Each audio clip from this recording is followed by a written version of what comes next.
Tintin est le roi de la lâcheté. Il pense même que c'est la plus grande des qualités.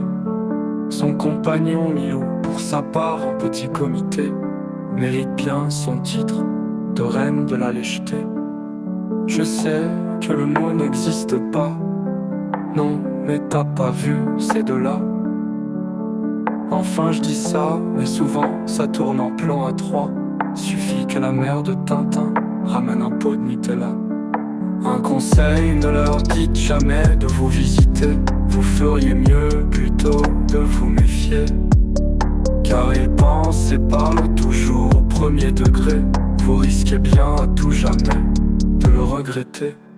En plus, ne leur dites jamais de vous visiter. Vous feriez mieux plutôt de vous méfier, car ils pensent et parlent toujours au premier degré. Vous risquez bien à tout jamais de le regretter.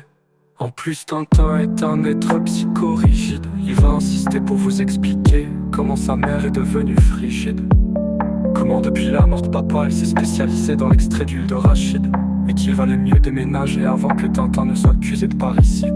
Chez eux vaut mieux mettre des gants, partout c'est dégoûtant, et en prime ça sent le nid de serpent.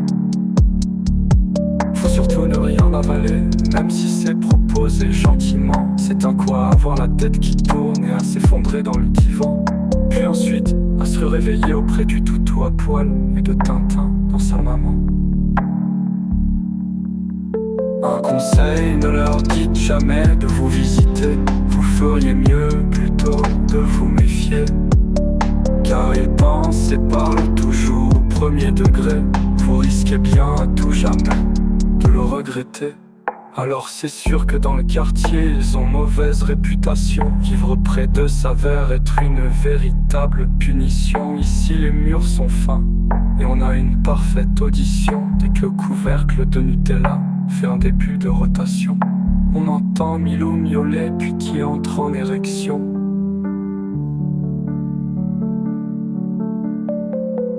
Il faut tenir le chien en laisse, mais Tintin a peur que le chien ne le laisse.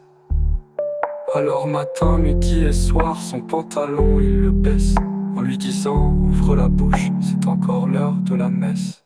Un conseil, ne leur dites jamais de vous visiter. Vous feriez mieux plutôt de vous méfier, car ils pensent et parlent toujours au premier degré. Vous risquez bien à tout jamais de le regretter.